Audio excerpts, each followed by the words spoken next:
Coming up, 2 new books featuring female dynamic duos. A thriller set in the world of board games. Plus our distraction of the week. I'm Mel. I'm Dave. This is the Library of Lost Time. Before we get started, happy Thanksgiving to our friends in the States. Thanksgiving is my favorite holiday. Yeah. A day devoted to being quiet and eating a lot. Yeah. It's perfect. And a little gratitude. But also the eating a lot. Yeah. We will not be releasing a new episode next week. We will be busy thinking about delicious things to eat and people we're grateful for. We are going to re-release Mel's reading of Home for the Holidays on Tuesday because it's about Thanksgiving. We're also rewatching the movie on Tuesday night because apparently I have to consume it in every form available. Yeah. And then we will have another Library of Lost Time out on Friday, December 6th. So happy holidays, everybody. Today, I want to tell you about 2 new adventure novels that feature unlikely female friendships. So they have that in common, but they have dramatically different settings. One takes place in a shadowy version of Paris at the turn of the 20th century. The other is a sunny romp through 1958 Europe. I'm curious what you meant by a shadowy version of Paris. Well, it's 1903. Paris is lit by gas lamps. And this is an alternate version of the city where monsters walk alongside the humans. Oh, that's fun. So first up, Strange Beasts by Susan J. Morris. This is like a delicious historical fiction cake. The bottom layer is Dracula mythology. The next layer is Sherlock Holmes lore. And the entire thing is held together by yummy Gothic frosting. That sounds like a delicious dark chocolate cake there. Right? Yeah. Maybe some cream cheese frosting. Yeah. Okay, the action opens in 1903 at the field office of the Royal Society for the Study of Abnormal Phenomena. That's where we meet our first heroine, Samantha Harker. If you've read the original Dracula, you probably recognize that last name. Yeah. Harker should be ringing some bells. Sure did. Sam is the daughter of the man who killed Count Dracula. Sorry, that's a little bit of a spoiler for Dracula. In case you haven't made your way through Dracula yet. She studies unusual events while also keeping a pretty big secret. She can see into the minds of monsters. Oh. So, when a rash of murders strikes Paris, she uses her unique talent to help solve them. But she doesn't do it alone. She teams up with Dr. Helena Moriarty. Another familiar name. She is the daughter of Sherlock Holmes' arch-rival Professor Moriarty. The girls' hijinks take them all over Paris, including posh social clubs and the eerie Paris catacombs. The story combines penny dreadful thrills with a sapphic romance and paranormal adventure along the gaslit streets. Yeah, that sounds fantastic for a gloomy November night. Right? Yeah. It's Strange Beasts by Susan J. Morris. At the opposite end of the spectrum, for my friends out there who are not down with the Gothic vibes, Right. The Starlets is a new novel by Lee Kelly and Jennifer Thorne. This one is set among multiple sunny, sexy cities in Europe in 1958. So are you casting Audrey Hepburn in your mind for this? Maybe Audrey Hepburn, maybe a Marilyn Monroe, Jane Russell thing. Okay. Because we've got 2 girls who are friends. All right. But they don't start out that way. The first one we meet is Vivian, and she is delighted because she's just been cast in a big-budget sword and sandal film called 1,000 Ships. It's shooting on an Italian island. I mean, what could be better? Yeah. But when she arrives, she learns her nemesis, Lottie, a.k.a. America's sweetheart, a.k.a. fiancé stealer. Oh. Right? Mm. Oh, that Lottie Yeah. has landed the lead role, and our girl Vivian is playing second fiddle. Oh, Vivian's never going to put up with that. The tension on the set gets even thicker when the girls discover members of the production crew are in cahoots with the mob. The 2 actresses accidentally end up with damning evidence against the bad guys, and they have to go on the run. Their quest to reach the safety of Interpol takes them to Rome, casinos in Monaco, Grace Kelly's palace. Oh, Grace Kelly. That was the other person we could cast in this, except now she's in it. So She's in it. Yeah. She's fully in it. And they take a road trip through the Alps. This sounds like really good escapism to me. It does. Publishers Weekly says the authors do not scrimp on action or sumptuous descriptions of France and Italy. So I have to admit, that sounded good to me, but maybe a little too light. So I was a little so-so on it. Okay. You know I like things dark this time of year. Sure.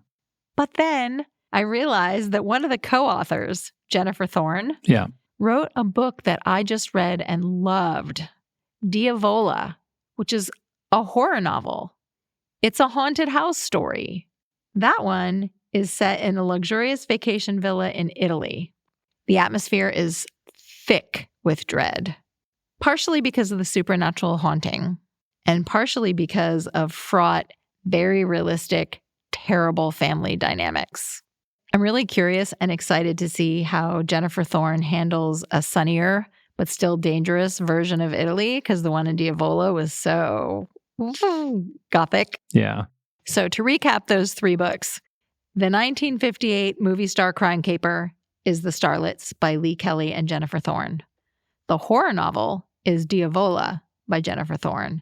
And going all the way back to the top, the gothic fantasy is Strange Beasts by Susan J. Morris. You snuck 3 whole books into your 1 book slot. I really did. That's tricky. I don't feel bad about it either. Marisha Pessel has a new book out. The publisher thinks you might recognize her from her book Night Film, but for me, she's the author of Special Topics in Calamity Physics. Both books are thrillers. They're described as intricate, dark, smart, and fascinating. Special Topics in Calamity Physics is a book that I bought solely based on its cover and the satisfying noise the pages made because I found it in a used bookstore. Yeah. I didn't know anything about it. And at the time, I think it was a sensation, but I just was not aware of that. Yeah. And I really, really liked it. She has a very strong voice. And I think you can tell from the first page if that is for you or not, but I really enjoyed it. Her new book follows the same path. It's called Darkly. That story starts with a board game designer, Louisiana Vetta. Her name's Louisiana Vetta? Yeah. Cool. Yeah. In the 70s and 80s, Vetta produced several board games that were elaborate and sinister and maybe even dangerous. They were released by her company Darkly, where we get the title from. And now, Vetta is dead, but her mysterious legacy lingers on. The handmade prototypes of her early games sell for millions, even as her old company is collapsing. The characters we follow into this world are 7 interns. They've gathered from around the world to a private island where Veda's games were produced and where the mystery woman herself lived. Again, why don't I ever get invited to do these kinds of things? Yeah, 100%. There, on the island, they are told that they will be playing Veda's last game, a game that was never released, perhaps because it was responsible for the death of one of the players. That is a very strong setup. Yeah. So this book is a little bit Agatha Christie, a little bit Charlie and the Chocolate Factory, but with a grimmer core. Early reviews have been great. It comes out on Tuesday. It's Darkly by Marisha Pessel. I guess we know what I'm doing on Tuesday. And now it's a distraction of the week, Can tell my ox that we all seek. So the last few years have seen an absolute explosion in the world of cozy computer gaming. So I feel like I maybe have a vague sense of what cozy computer gaming is, but maybe you should explain that a little bit. The thing that they all have in common is they have a distinctly relaxing vibe. Mm-hmm. Typically, there are no enemies to speak of. There's no timer counting down. There's no winning or losing even. Mm-hmm. You could have a nice cup of tea and play a cozy game. So it's more activity than competition? They border on a toy, almost. Famous examples include Animal Crossing, mm-hmm. where you build and manage your own island, but you could also include solitaire in cozy games. That has a win condition, but... Solitaire really stresses me out. I don't know Does if it? I would put that in cozy. It stresses you out? Yeah. Oh. I get really frustrated. All right. Maybe it's not a cozy game for you. For me, it's mostly about the process, flipping cards and bringing order to a world in turmoil. But great cozy games are a lovely way to spend some time. I wanted to talk to you about a few of these games because, first, if you last played a computer game a while ago or never, you might like them. And second, they're interesting in their own right. It's just fun to know that these exist.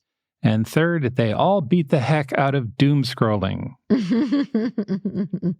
So I'm going to talk to you about 3 different cozy games from the last couple of years. Maybe one of these will appeal to you. The first, and this is the one that everyone's been talking about lately, it's called Tiny Glade. In Tiny Glade, you're given a field, and there you're going to build a castle or maybe a village or a cottage. It's kind of open-ended. Someone described it as digital Lego. You're building something from pre-existing parts. 2 things make this really shine, though. So first are the controls. It's really easy to plonk down a building and put some windows and doors on it, and maybe an arch or a trail, and add some trees and a pond, and boom, there you go. You got a little inn. The second thing that makes this game is the visuals. It's just really pretty. Every minute in this game looks like maybe a Pixar movie set in a French village in the 1800s. Tiny Glade animates while you're building, so leaves blow across the screen, a sheep wanders in, you can pet the sheep and a little heart appears on top of him. You can change the light to see what your little village looks at night and maybe add some lanterns so it looks even more cozy. The whole thing sort of invites daydreaming about your perfect home, assuming you want to live in 1800s France. I was not super interested until you showed me the video demo. Yeah. And then I was like, that is so cute. And for me, watching the demo, it felt like, I think I said this to you, it felt like drawing for somebody who doesn't know how to draw. Like you can create a world from the pieces and you don't have to be super adept at making art. Yeah, the people who make this game talk about doodling a castle, and it has that vibe that you're just sort of quickly putting something down, but the visuals are way on the other end of that. Yeah, they're really beautiful. Yeah. And detailed. Yeah. And smooth. Graphics have come such a long way in our lifetime. It's so very true. So Tiny Glade is about $15, and that is available on PC and Mac. So next, let's talk about A Little to the Left. A Little to the Left is a game about making things tidy. So you might get a bunch of leaves that need to go into a scrapbook, or some shelves that need to be put in order, or a bunch of paper that needs to be stacked in a certain way. Somehow, all of this is much more pleasing than having to do it in real life. I don't know why that is, but it's true. It was really satisfying watching the demo. Yeah. Like, I feel like this is something you could watch the person sitting next to you play and you would get residual calm from it because it is really satisfying to watch things get put into order. Yeah. Yeah, I agree. It's got this really nice tactile thing, even though it's not tactile. It's a computer screen. A Little to the Left is a series of organization games, and most of them have multiple answers. There's no time limit, although occasionally a little cat paw will come in and disturb what you're doing. There's an extensive clue system. More puzzles drop all the time. This will probably appeal to you if you are even kind of on the neat spectrum.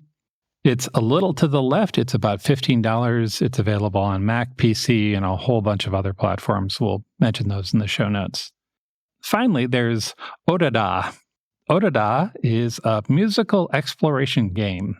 In Odada, you're given a bunch of machines that make music. Most of them do not look like musical instruments, but they're very cute. Like you say machines, like they're colorful and cute and have playful shapes and move in really fun ways. Yeah, and make delightful noises.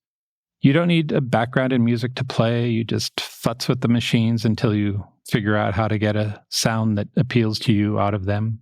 Exploring the devices is part of the fun. Like they literally just drop sort of a box with some buttons on the screen, and you're sitting there trying to figure out, how does this one work?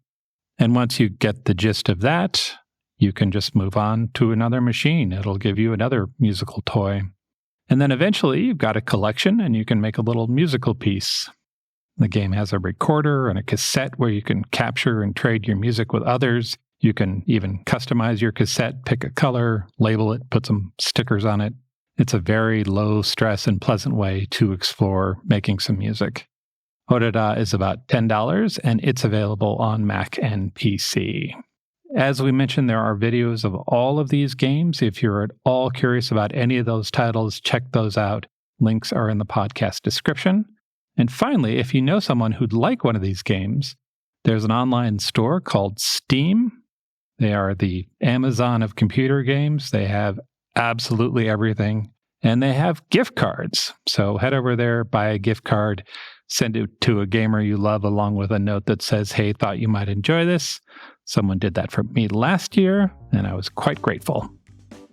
Visit strongsenseofplace.com/library for more on the books we talked about today and all the info you need to have some fun with cozy video games.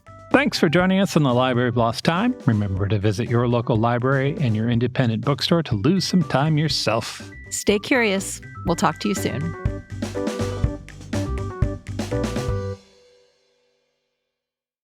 What's up, fellow TV watchers? It's Brian from The Core Podcast, where we cover all things Apple TV+. We are wrapping up our recaps of Emmy favorite Severance, but 2025 on Apple TV Plus is just getting started. In April and May, The Core is recapping Seth Rogen's new Hollywood satire, The Studio, and Jon Hamm's dark comedy, Your Friends and Neighbors. We'll also be recapping the first 2 seasons of Apple's sci-fi thriller, Foundation, heading into the 3rd season of that later this year. Search for The Core, all things Apple TV Plus, on Apple Podcasts, Spotify, and YouTube.